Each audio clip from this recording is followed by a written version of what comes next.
Hello, hello. We are back with Figma to Code. I'm very excited to walk you all through all of this lovely stuff. It's my favorite part of Global Hack Week, aside from like opening and closing, because those are all fun too. But like teaching design is more fun, in my opinion. But is there something that excites you about design or scares you about design? My hope is to hopefully try and kind of keep people interested in Figma and not be terrified of design and then be like, no, I'm never doing it again, because that is a common thing. I'm also just making sure we're good and set up.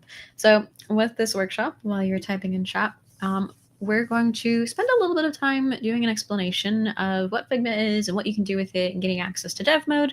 Then we'll actually do a like interactive tutorial just to get started. And if you're part of opening, you know that I said that I purposely do bad design of like color choices and a couple other things to really, really emphasize just put stuff on a page so that way you can get started and then you can clean it up and fix it and make it better.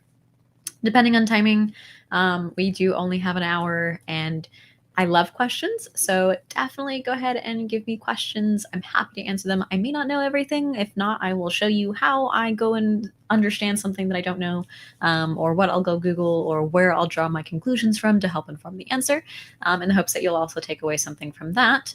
But before we get started, I also want to double check audio's good, visuals are good. You can see the slide, you can hear me okay. Just make sure that we have a good stream going before we get into it. And 20 minutes later, people are like, we can't hear you.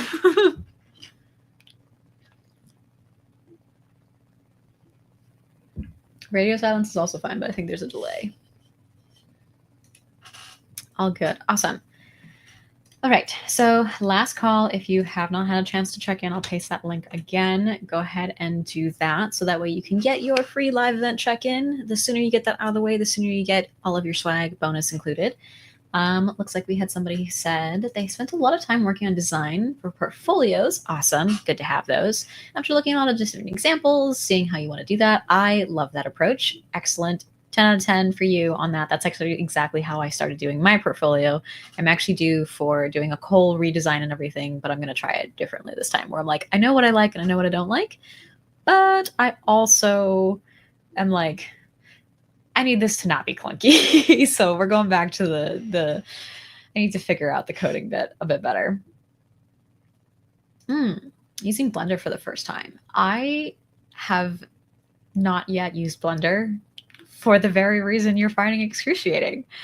Not because I don't want to, because I do. One day I do, but I want to put myself in a better design, like artistic, etc., creativity standpoint to justify using Blender. I'm just not there yet. It's not in my wheel well, but it will be soon. Hopefully, one day. Maybe that's a future stream I can investigate doing or something. If you are not a student, unfortunately, you cannot get Dev Mode for free, but if you have a income that justifies you getting access to Figma subscription plan, I highly recommend it. Dev Mode is extremely useful, and we'll talk more about that in a bit. But that is a great segue to actually get started. Let's go ahead and get into it. So like I said, we'll be getting access to Figma Dev Mode as long as you're a student. If you are not a student, then there is a subscription plan that you can use. We'll cover some fundamentals. We'll learn to work with Dev Mode, do a quick project, yada, yada. So lots of good stuff. No HTML, CSS, whatever required. Figma doesn't crash like Blender. You know, it's a low bar out there, but here we are. So I'm going to walk you through a quick design. So you won't have to do it beautifully, perfect, whatever. I'm going to give you the components that you'll need to make a design. Then you can take off and do whatever you'd like with it to make it better. And then we'll translate it to code using Dev Mode, which makes your life a lot easier, frankly. Now, if you did not attend opening ceremony, my name is Cecilia. I am no longer a PhD student because I graduated. Hooray, I'm Dr. Cecilia now, Dr. C. But I have a wide background as far as tech and design and creativity and all sorts of things. I am all over the place in terms of knowledge, which makes it really nice for when I'm doing broad standing things. But my background is predominantly in print. For when it comes to like the design umbrella of like my background, like there's like 20 billion umbrellas. The design umbrella, I studied print. And so print design is different than technical, like web-based design. And so there's different theories of thought of how you approach things. There's different ways to do things, which is to say that design is very much your own approach to creating things. Everyone does their own thing, but depending on who you're talking to and what they work on or what they specialize in will determine like how they might approach a problem or approach a design thing. So like my partner does web design more so than print. Like we've actually had this conversation where like I was like, oh yeah, like I want a hard copy of my print, and he's like, what do you mean? Like just it's on the screen. I'm like, no, like print, you have to look at the paper quality and like what inks are you using and like what does it look like when you actually see it in person, like how small is it going to be, all these other things. Whereas normally on like the web, you just zoom in and it's usually fine or accessible. So because of that, when you are learning Figma from all of us different coaches, you will have a different experience every time because our backgrounds vary. Some of us do not have a background in design, some of us do, and that really determines like what we can explain in better depth than the other. And so your mileage may vary. So if you at any point are like, why are we doing this way? Or is there a better way to do this? Or like, why are you rambling about this? Whatever questions you have, I encourage you to ask them. Really, I do welcome questions because I really like making sure that people feel comfortable asking questions. It makes it easier for future streams. And there's a chance again that like, I don't know the answer, in which case I'll be like, well, let's go find out, because I'd like to encourage natural curiosity. Okay, enough about me. Let's talk about Figma. Figma is about making design accessible to all. So you're probably here because you're scared of design, or you want to learn a little more, or you are like, I need to check in. Whatever your reason, I'm very glad you're here. We're going to walk through a couple things, like I said, and then we'll get into the actual interactive portion should you choose to join me. So to get ahead, if you'd like to go ahead and download Figma for your desktop or your whatever operating system that you're using. Brain is slow today. Goodness. Bear with me. And then maybe get an account sorted and ready to go. I'll get you access to Dev Mode shortly. I just want to make sure that if there's any downloads necessary, that can be done ahead of time. Figma is available on the web. We'll talk about that in a bit. If you are not wanting to like pull it up on a desktop app just yet, but if you are someone who likes like a nice container, go ahead and go and start that. Okay, so Figma design is one of the things we'll be using the most, but if you are familiar with any form of multiplayer, multi-user canvas like Draw.io or, oh God, there's so many things out there. Brain is totally blanking on it, but the point is you and other people can co-design together. And this can be extremely nice when you are collaborating, particularly in industry. And you can also share test designs, etc., make websites, mobile apps, wireframes, and other digital products. Then we got FigJam, which is more like figures and charts. If you are familiar with UML diagrams, I know I said the bad word. I literally have 2 degrees in this. It's a bad word, believe me. Like, there are people from my program who, when we mention this UML, like their eyes roll into the back of their heads because we're like, oh, this thing again. But flowcharts are really helpful in understanding interactions, understanding how things work, understanding why when a user presses this button, this other thing happens, showing the linear motion of how people interact with things. There's also, of course, generally you might use it for like notepad planning and a whole bunch of other things, depending on how you choose to use your interactive whiteboards. So again, there are many different variations of clones that you might prefer to use, but if you have access, why not use it? We're not using this today. Figma slides, this is actually something that you're watching right now. These slides are made in Figma. So again, another online multiplayer slide creation tool. You're doing more Figma design-like integration, which can be very nice if you're like, Google Slides is not doing it for me. I need a lot more than like draw a line, draw a box. Like I need more like, what's the word I'm looking for? Customizability. There we go. And like maybe you don't want their default stuff. And there are more templates that you can use, of course. But you can also embed prototypes, interactive widgets, which is just a little bit a couple steps further than your typical slide creator. Fun fact, I'm still waiting for the second part of somebody's YouTube video about using Google Slides or PowerPoint to make all the flags of the world. And I don't know whether to feel good or bad about, like, the math was easy to understand, but the fact that I sat there and watched all 30 minutes of it was kind of painful. And I'm still waiting for the second part. Like, yeah, I'd keep watching this. Anyway, nerd facts aside. Then finally, we have Figma Dev Mode. So if you are not sure how to translate design to HTML, CSS, or your preferred languages and tools and development platforms, this is a great way to bridge that gap where it's a chance to start to review designs for devs, have some workflow integrations. Maybe it's something that you're like, I just want to see this in code and start to understand from a design point of view, what does this look like in code and where do I need to translate it from there for, say, accessibility, and plenty others. So there's ways you can use dev mode to your advantage, particularly if you are not aware of HTML, CSS, or your preferred platform. So like I said, we'll be using design and dev mode. As you can see, we're using Figma slides. You don't have to learn about that, but that's a nice benefit that this is all inclusive and all in the same program. As for why you should learn Figma, it is an industry standard tool for designing products and used by the vast majority of Fortune 500 startups. Now, I mentioned I come from a background of design, which means I actually started designing on a different platform. That said, Figma was fantastic with their user experience that a lot of my skills translated extremely easily. So if you are coming from a different product, there is a very likely chance you will pick it up that much faster because you already know kind of what to look for, some of the terminology and some of the tools available to you. And I'll explain some of those and draw some of those translation points for you, knowing that people are coming over from different places, with the reminder that let's say you learn Figma, this will still be translatable to other products, given you can go back and forth and some things are mostly the same. The differences will be in the design philosophies and the tools or keywords that they might use, which might have different meanings. So depending on how you choose to learn things. No pressure. The point is, if you learn Figma, you will be able to learn everything else depending on the industry that you go into, vice versa. If you are learning from a different platform and transitioning to Figma, it is just as easy, which again is very, very nice.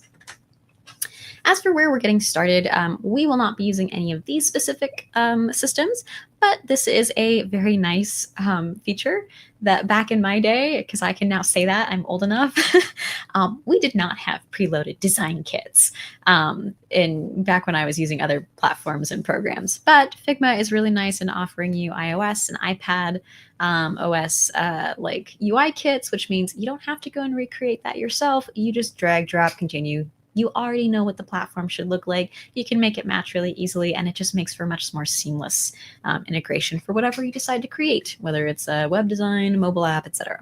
Same thing with Material 3 Design Kit. That's also by Google. And now we have the Simple Design System by Figma, as you've seen probably in more current and like modern designs. People are going for those kind of like simple buttons, like clear, high contrast, accessible design, yada, yada. Not that accessibility is yada yada, but like having it ingrained in design kits is really, really nice, especially as you start learning about that. So yeah, I sped through this being like, yeah, you can basically mimic what you would see on your own phone, which is really, really nice. Back in my day, we didn't have this. But again, like I said, with simple design, you've seen a lot of similar structures like this. Like maybe if you use Canvas, there's some pieces of the components that actually look a little similar. Your university's webpage might be transitioning into a modern design that looks quite similar to this. At least that's what I think when I look at this. My university's webpage, while it hasn't changed in the last 10 years, does exhibit a lot of similarities to what I'm seeing here in this example. And like I said, it is transferable. Not only are you learning skills again you can transfer, but by learning design, you can tailor your designs, build the intent behind what you're creating, really consider the end user instead of just dumping it onto an AI to presumably logic together for you. And as for how it works in the real world, again, there are many teams that are creating online products and prototyping and designing in Figma, and it's very easy to hand off to developers as long as you know how to communicate in the same language.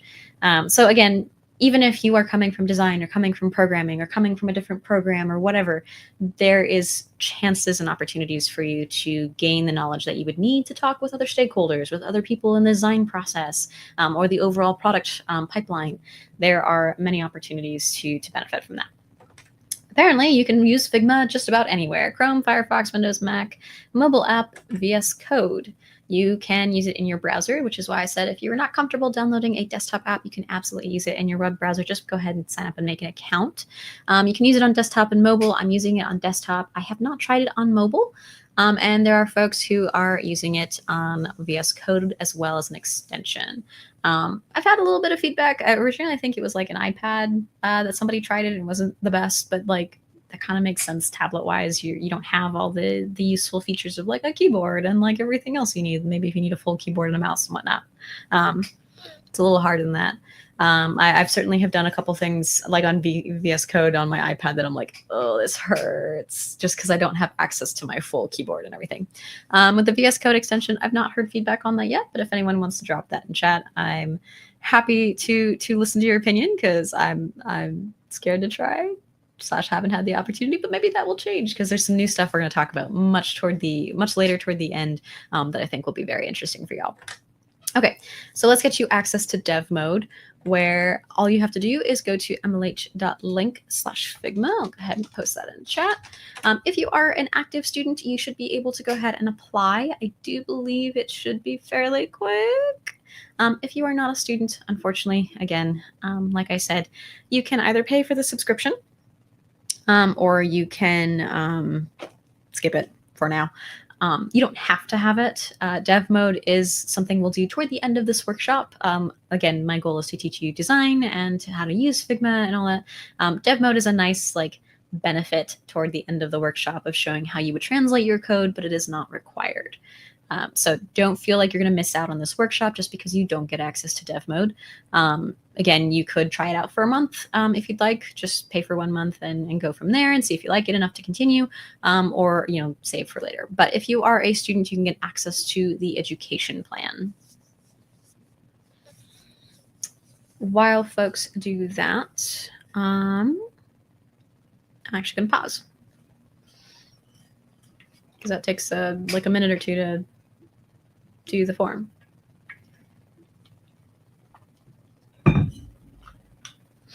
Actually, I have a Rubik's Cube I've been working on, because I'm like, I never actually learned how to do that. I should learn. It would be neat.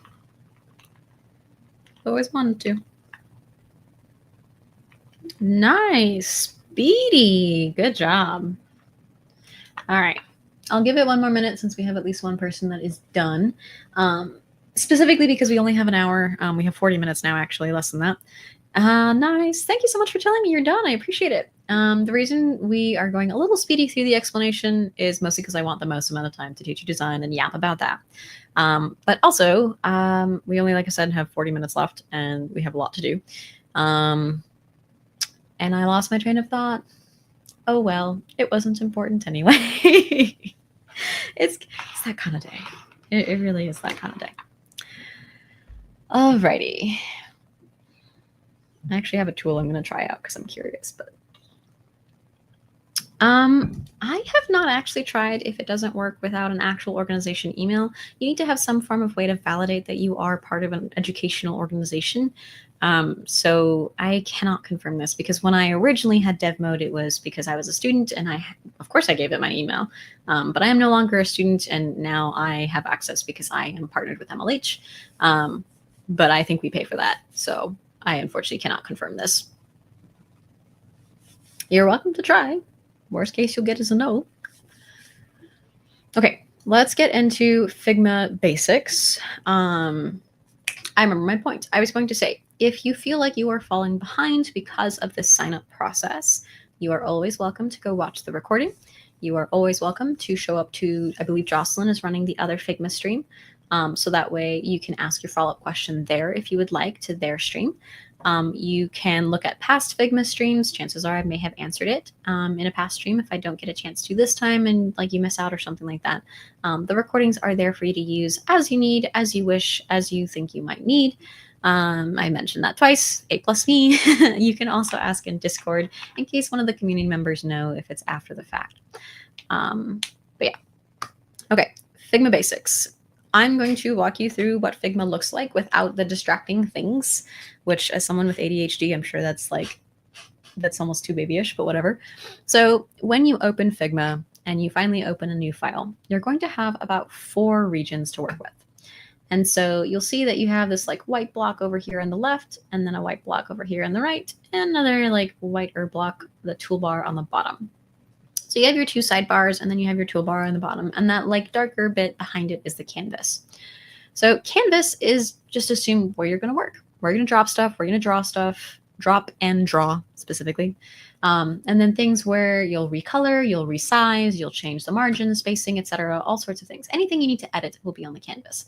The toolbars on the bottom, the toolbar on the bottom, singular, is going to give you the different ways that you might interact with the items on your canvas. It could be drawing a line, it could be writing text, it could be other things. We're going to talk about it more in depth in a moment. The sidebars, the left one, it's best to understand the left one as your way of looking in layers, which this is a term from the previous program that I used.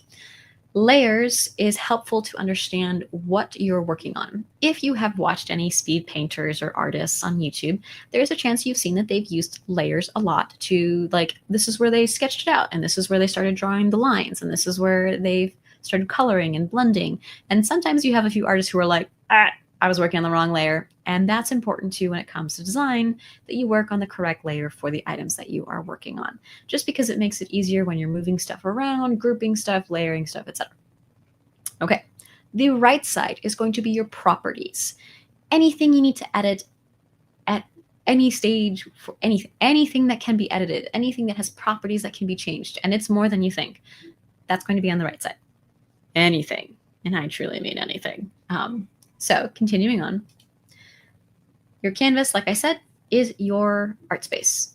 Anything you need to drop on there is going to be where you're going to visualize everything you'd like, your design. That's just going to house everything. You can even use it as like a play space, and then you have like your official design on one side and like your test area on another side, all in the same canvas. And if you are familiar with video games, most of the zooming in, scrolling, etc., is going to be done very similarly to how you're familiar with. You might be able to invert things if you're more comfortable in other ways, whether it's you're using your mouse or your space or command or control or however it is. How you prefer to use your zoom is probably how you're going to use it in Figma. Then you have the toolbar, which I said was on the bottom. This is going to be how you create things, add things, etc. This is going to be where your move tool is, where you can drag things around.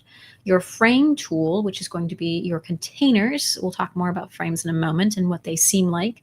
Your shapes, which is generally going to be rectangles, triangles, circles, etc., or other polygons if you need to have a multi-point polygon. Pens, which creates custom shapes when your shape tool is no longer sufficient. Text is obviously text, you write stuff. Commenting is where you're leaving notes on the canvas, and then actions is where you're using productivity tools. We will not talk about that at all. And of course, Dev Mode at the end, which we will talk about. So there's little icons for each of these, and you can see that there's letters here to show you that there is text shortcuts. As you become more familiar with things, you'll be able to like use your keyboard to make life faster.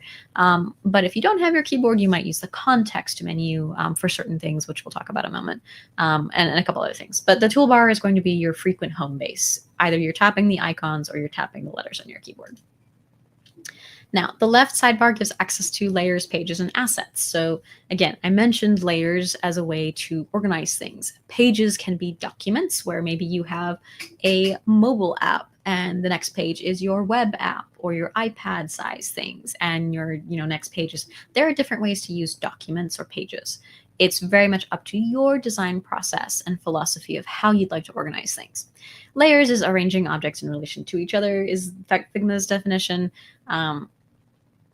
It depends, it varies on the platform, blah, blah, blah. For me, layers is literally the layers hierarchically in which things are stacked. It also can distinguish what area I might be working in, because maybe a layer that I've created is going to be focused on like the wireframing, and then another layer might be like a web page specific, like one section of the web page that I want to work on that's maybe like the about page or something. And this is where containers or Figma's frames would make more sense in that regard. It kind of like, if you're familiar with wireframing and then actually like writing the storyboard, it's kind of like merging that a little bit. All right, the right sidebar is properties. Anything, everything, truly. You can arrange the spacing, you can arrange the justification, you can change the corner margins, you can change how the corner is rounded or sharp, you can change the colors, you can change the text font, you can change the spacing between the text font, you can change how it wraps around. The list is endless. Depending on the object that you have selected will determine the properties that are available to you to edit. So that is inclusive of, by the way, the canvas. You can edit the properties of the canvas at any time. So make sure that you have selected the object in which the properties you wish to access and edit are matched up, because otherwise you're going to edit the wrong thing and you're going to be like, I goofed. This is kind of like working on the wrong layers. Now, there are plenty more resources that you could possibly use for Figma. Those are the three things that we're going to really dig into in the next 30 minutes. But if you decide that you would like to learn more, go ahead and go to mlh.link/Figma resources. I did see a quick question. Can we connect layers? So yes, technically-ish. Layers can be grouped together, which is, I think, what you're thinking about connection. But layers are like, again, you have your whole canvas. Let's say this is the canvas. Layer, layer, layer, layer. These layers span the entire plane. If you've taken Calc 3, you're learning about planes and how there's all these parallel planes. I forget the name for it. But the point is your layers are going to be parallel planes on top of your canvas. The question is, what are you putting on each of those planes? Depending on your viewpoint and everything else that you're using, then you might mentally section those layers into specific areas, depending on what you've chosen. Not the best definition, but kind of the way that I visualize it, because it's hard to explain layers when not using a program that built itself on layers. Figma's foundation of design is more about containers, which is frames. We'll talk about it. So let's talk about the UI card project. I've given you a brief overview of Figma, but we're actually going to get down and dirty with it, of like actually trying to use things, actually get familiar with the keyboard commands, actually get familiar with the context menu, and different ways that you might interact with it. So hopefully you have Figma set up and ready for you, new file open. I'm going to go ahead and switch screens in a moment, but I'm going to walk through the first few steps, and then we're going to go ahead and do that together. So once you've created a new, oh, by the way, if you don't know what a UI card is, think of, let's say you collect Pokemon trading cards or Magic the Gathering or some other card game. Or even if you're laying out a deck of normal cards. When you lay them out one by one by one by one, that order that they're each cards, right? But in UI, in web UI, that can be a grouping of a similar set of information that is organized consistently. So you might see it as far as a hackathon's event page. When their homepage is up, you might see organizer cards showing like, this is an organizer, this is their photo, this is their name, and this is like a quick fun fact about them, or like an emoji that they like, or whatever it is that they've done. For portfolios, you might see it as someone has created project UI cards to say like, here's the icon of the project, here's the title, here's the description, here's the language I've learned. All of that information is contained within a card, if you will, and that template structure is repeated multiple times, maybe in a carousel that is like showing you different things, or across a grid where you want to see a bunch of things and like scroll through them very quickly, or even select them. UI cards are extremely versatile, which is why we're doing that as our demo, and doing that together so you can get a feel for one of the components. So the other thing I want to mention is, again, I come from a background in print, which means I always start with a constrained space that I have to work with because that's what I'm printing. I tend to work outward in, whereas people in web design kind of do like components at a time. They might do inward out. They might actually do the constrained version that I do. Everyone does it differently. It's all okay. As long as the dimensions work out and things fit on a page, it's usually fine. Okay. So like I said, I was going to go through a couple instructions. So as you can see, the first thing they start with in this instance for the UI card is to create a text box and type a title. You can type my first hackathon win. Again, if you see, there is a T on the bottom of your toolbar. You can type my first hackathon win or my first project or whatever you'd like to name your UI card, because we're going to repeat that multiple times. Think about a template you might want to use somewhere in your portfolio, your project, or something that you're working on. Maybe it's a fun fact card and it's like fun fact number 1. And then we'll eventually keep going. Okay, so you make your title. Then you're going to draw with the rectangle shape, you're typing R, to create a box above it. And that will probably be your picture. It could be something else in the future. It could be a GIF. It could be anything you want. But for now, it's going to be a rectangle that's going to eventually hold something. I'm forgetting actually what the word used to be in the other program. Oops, it was kind of like a holder of some sort. Anyway. So you've created a text box, which is going to be your title, T, and then you're going to create a rectangle R shape. And so it doesn't matter what shape you're using, it will always be the R button. Then you're going to add another text box. We're going to type a little bit about your first hackathon win, your first project, whatever information it is you'd like to share. When I'm showing you this demonstration, I'm actually going to show you a cheat sheet shortcut of if you ever wanted to just be like, I don't know what text I want to put there. I can just, put something else there. There's a supplement for that.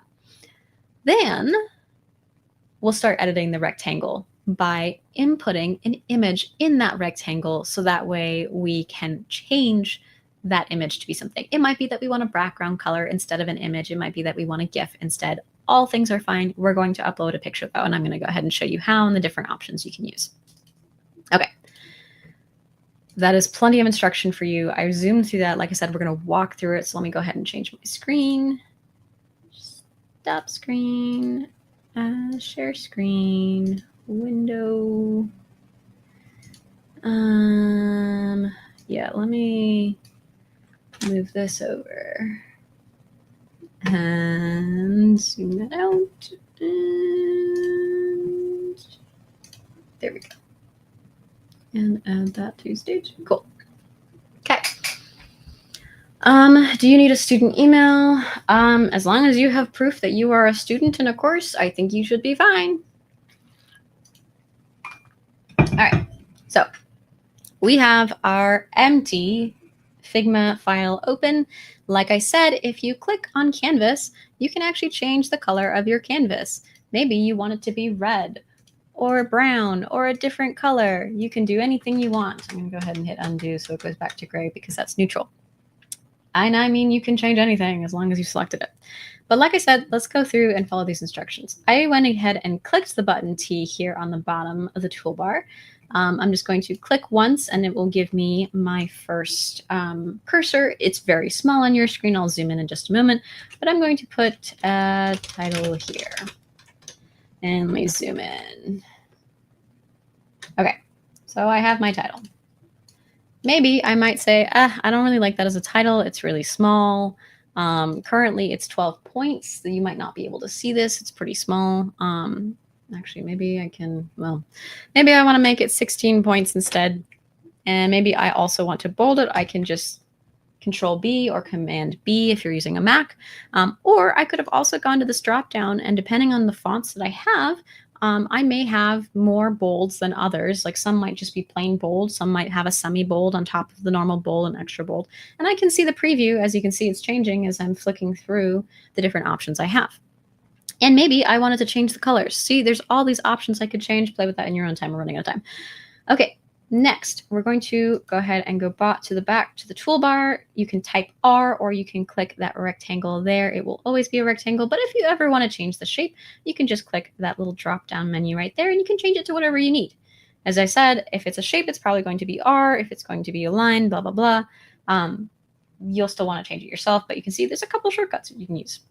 So I could just click once and I get a square. I'm going to go ahead and hit undo. I could drag, if I have the rectangle selected because I forgot, I could drag out a custom size. There are different ways, but as you can see, if I have my shape selected and I click once, I get an equilateral shape. Hooray. I'll just resize that since that's up here. All right. So right now it's got a background, which is nice, and it has like no transparency whatsoever. Eventually, though, I do want this to be a photo, and you can see that I've clicked this fill section over here, and there's a couple options beneath custom. So we have that it can be a solid, it can be a gradient, it can be a pattern, it can be an image, it can be a video. I'm eventually going to want this to be a photo. We're going to come back to that, but we've set this up so that it will have a photo eventually. Let's say I didn't have my photo. I can leave that as it is for now, and I will know that I will have to come back and upload a photo because it has this little like box set up for me. Okay, and the last thing we need to do is I'm going to go ahead and type T. I'm going to draw out a box that I want to put. As you can see, it's got a pretty big cursor. I'm going to change the font back to 12. My box is still there. And there's something, Lorem Ipsum. And let's change that from bold to regular. So if you are not familiar with design, but many times designers do not have the content they'll be putting on their website. In fact, they'll have to make up information. And so you can go to a Lorem Ipsum generator, which is Latin for nonsense, I think, or just about close to it. And it will generate nonsense Latin for you to fill up. So let's say you know that you're going to get 100 words. You can go say, hey, Lorem Ipsum generator, give me 100 words. And it will give you 100 words. And it all starts the same with Lorem Ipsum. And you can fill in stuff as long as you like, and you can basically pretend it's real words without it actually being real words. But it helps for spacing, adjustment, etc. You just need to remember to update it before the project goes live. Just that. So I'm going to use Lorem Ipsum instead of, I forgot to copy the space, A plus me. All right. So I have Lorem Ipsum. I could also keyboard spam if I wanted to, and that's fine. But you can see that it's actually gone a little bit beyond my frame, and that's okay. There's different ways that I could have it resize, whether it's that I change it to be a only go in one direction. I can change it where it's auto height or where it wraps. I'm going to go ahead and hit undo so you can actually see those changes. So now if I choose the center one, you can see that it automatically resized the rectangle to fit my text. So it doesn't always have to, but it is nice because then you get into the overflow bit. Some words that if you're not aware of, now you know of them, you can go Google them and it's okay. I don't expect you to know all the language that I'm using. My hope is that by being introduced to this language, you'll be able to be like, ah, yes, I ran into that. Let's go think about it or go Google it or whatever your preference is. Okay, so we've made our pieces of whatever are my first hackathon, my first project, whatever our UI card is going to be. The next thing is to select everything. And there's a couple ways to do this. I prefer to right click because I have Google Drive for desktop, and Google Drive for desktop eats Control-Alt-G. So I have to use the context menu if I want to frame my selection. Different from grouping. Grouping is the way that I might like connect a group of objects to move together. But if I want to frame a section, I'm going to containerize them into something that I might want to repeat later, etc. So I'll frame my selection. And now I have this box around everything. I can still individually select things, but what I really want to do is go to the left and click frame so I can select everything. This is, again, your layers panel, and this is where, if you're familiar with layers, this is where you probably work. A good rule of thumb, if you're working in design that we are not practicing today, is to label your frames or layers appropriately. Like I might label frame 1 as UI card original or UI card template or whatever it is I'm using. And I might also change the names of these 3 items beneath it so that way I can make sure that, well, everything makes sense as to what I'm doing and it's not like, what did I mean by title here? Like, did I really mean title or did I copy paste that? Because if it's title here 27, I've copied that a lot of times, and I may not know what that is anymore. Okay, let's go back to the instructions. Yes, pictures. I forgot about that. I did not add a picture because I do not have one set up just yet. So if you would like to go add a picture, we're going to go ahead here. I've clicked on the image rectangle that we created, and I'm going to go back to fill, and I would just say upload from computer. Like I said, I don't have one right now. Let me see. Come on, open my file folder. Let me go see what I have. I may not have a photo I can use right now. Hello, preview. Will you show me preview? My previews aren't working. What happened? You don't want that as a picture. You know what? That's a great idea. Okay. I actually have an early photo of some knitting that I started last Global Hack Week, at the end of last Global Hack Week. It's gonna be my first project. There's an image. Normally I would prefer to use like hackers or something, but I don't have a recent photo. Okay. Yes, you are so far ahead of me. I love it. We can absolutely add UI from Figma or edit or add extra details using CSS and HTML. What we're doing with Figma is we're creating placeholders. Maybe we don't have that information just yet, but we want to know what it would look like in code later on. So this is a great way for you to template out what you might need without actually having all the information. Okay, so we've actually we've already framed everything, but you can see that everything's super poorly aligned. Like I have no idea what's going on here. I'm gonna go ahead and Shift A. Shift A automatically aligns things to the border of the frame. If you are unable to use Shift A, I believe you should be able to through the context menu, and the context menu is going to be your right click or your double click on Mac, I think. Yeah. So you can see that there is auto layout here. I've already added the auto layout, so it can actually be removed with Alt-Shift-A in the case of Windows, which I'm working on right now. But normally this would just say add auto layout or just auto layout, and it would be Shift-A. So if you ever forget a shortcut, there's a chance that if you know where to find it in the context menu or the edit menu or somewhere else, that there will be a hint for you to use it so that way you can practice it. I use a mix of keyboard shortcuts and like the context menu because I don't always remember everything. Okay, so we've hit auto layout and now things are nice and pretty. Hooray.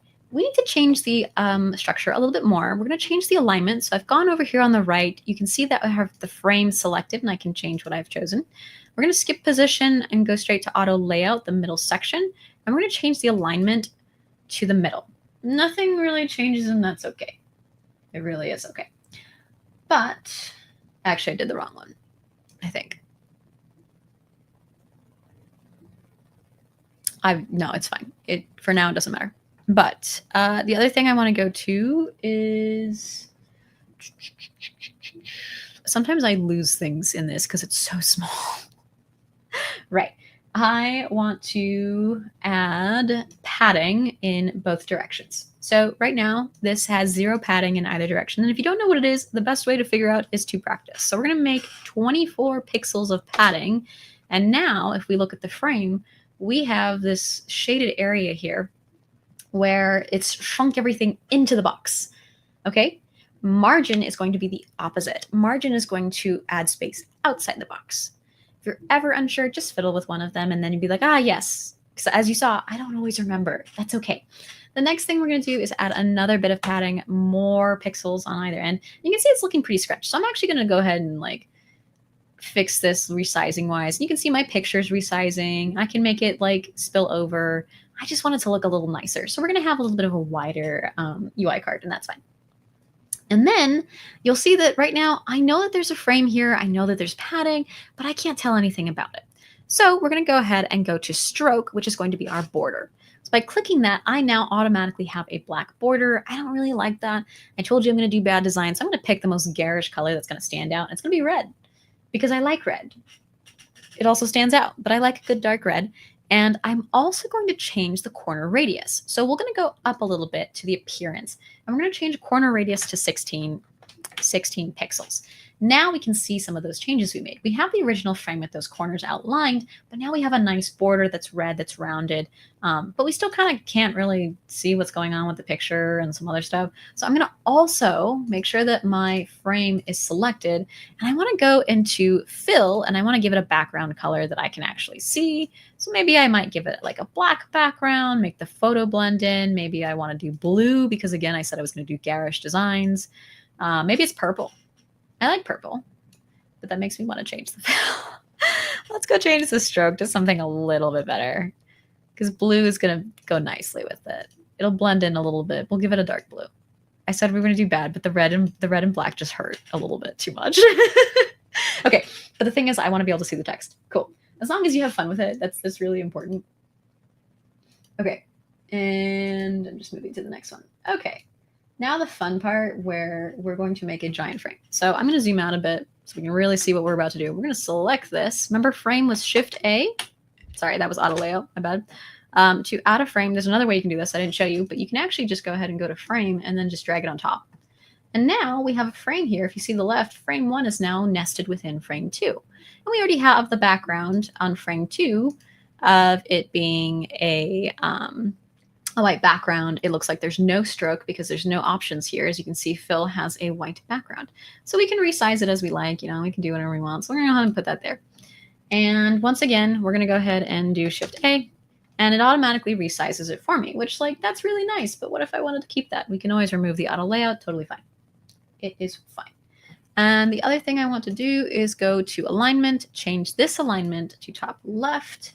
And I want to, again, adjust the padding and spacing. This time I want the padding to be much bigger. So we're going to make that 64 again. Or it was 24 last time. Let's make it 64 this time.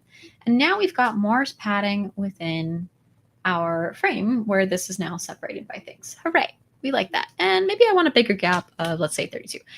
Most of the times, I'm picking arbitrary numbers for this. There is a chance that you might have a preference of what number to use. For right now, I'm following the instructions, which tells me to use these numbers, but honestly, I would experiment and just try different numbers. Start with round numbers where they're both the same, and then start changing them to see what happens.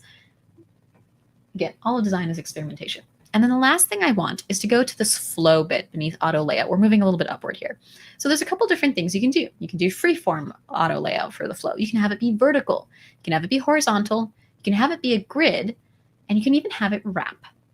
So we're going to go ahead and click wrap, and now we have a new gapping. So we'll let that be for now. And then the last thing I'm going to do is I can either select frame 1, or I can select it here on the page. But because I already have it selected, it's fine. Control C or Command C, depending on the platform that you're using. You can also, of course, right click as if to copy and paste. And that's exactly what we're going to do. We're going to go paste it a bunch. And now that I'm going horizontally, I'm realizing, hey, it's not wrapping the way I want it to. And that's because I just have to go back to frame 2 and just go, hey, go resize that for me. Thanks. And now, if I can let myself, there we go.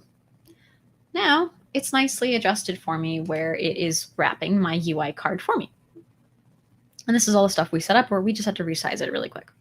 Okay, so we have our basic UI card. We have a bunch of copies. We have something that now we can go say, all right, let's go see what this looks like in code. And so that's where we go to Dev Mode. So right now, again, we are not practicing this, but do you see why it would have been nice to label all the stuff? Now we have frame 14 and we're like, where's frame 14? I guess there's a rectangle, a title, and an lorem ipsum. What's going on? If I had labeled things, or maybe I might label frame 2 as UI card example. And my first frame that I would have copied and pasted would have had UI card title, UI card text, UI whatever. It would have been nice because then I wouldn't be like, where's frame 14? Versus let's say I had multiple boxes of different things that I was showing. I might be like, yes, frame 14 might be UI card 14. In which case I'm like, oh, it must be over here, instead of like, I think I know where things are. You get confused. Anyway, so Dev Mode. Dev Mode is going to be found at the bottom here. If you go and highlight the bottom right of the toolbar, there'll be a couple extra things. We have Draw, which if you are interested in drawing, check it out. We've been using Design so far, but we're going to go ahead and shift into Dev Mode. And now Dev Mode can show us what things will look like. So if I select the entirety of the frame, I already get CSS for me, and HTML actually. And right now it's showing me all the information I would need to just go ahead and paste this in an index page. How do we wrap the inside content? Pick the content you wish to wrap. So let me go back to design mode really quick.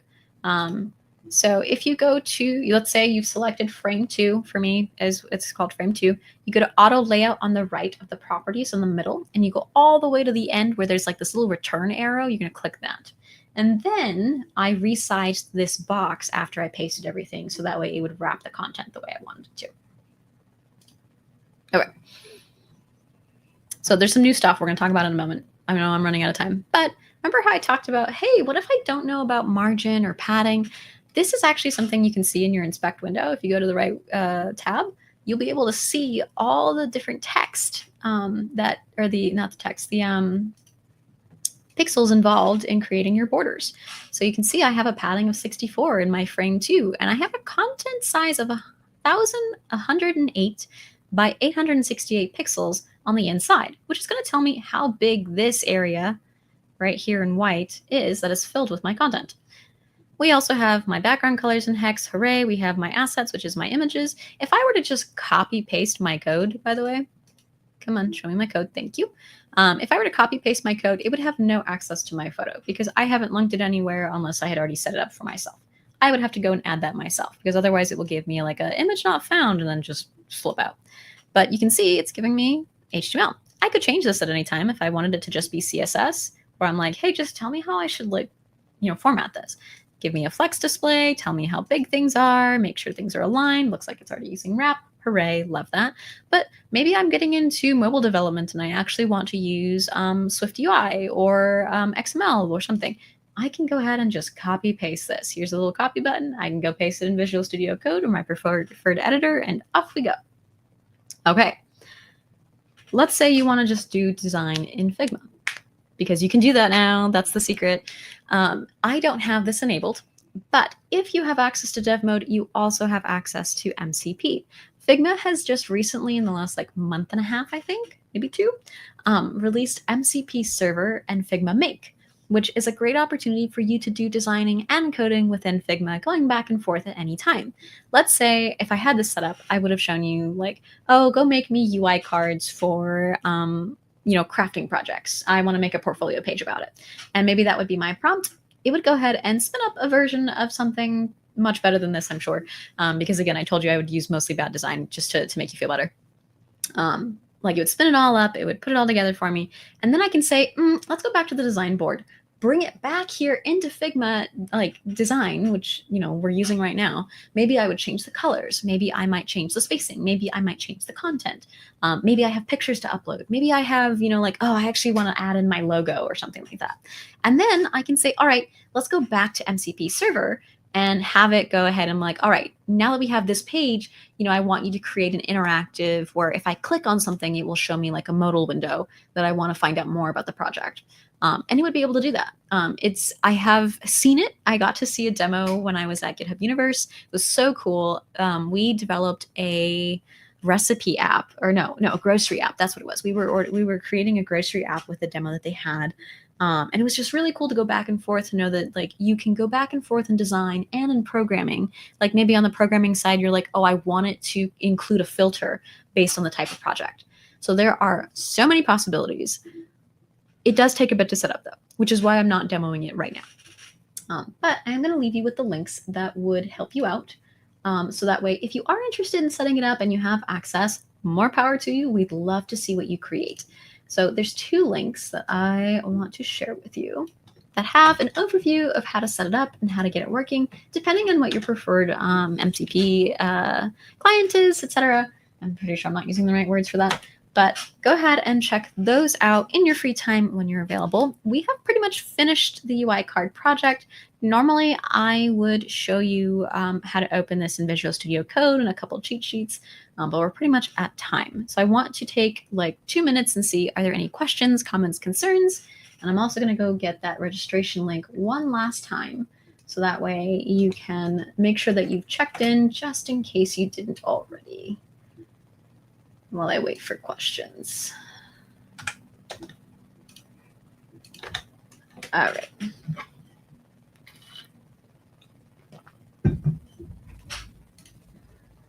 Okay.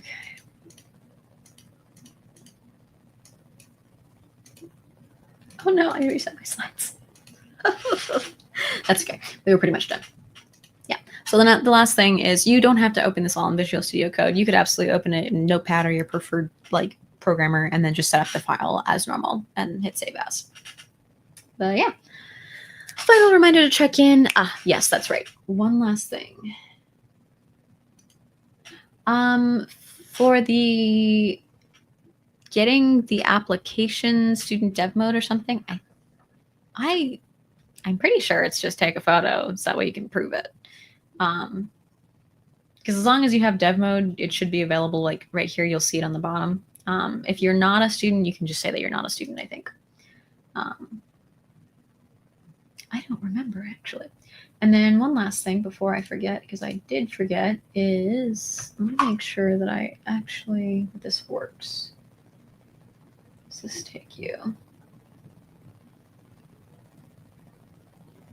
No, that doesn't take you to the right place. All right, there is one last link, which is that normally when we ask for feedback, we give you a different feedback link.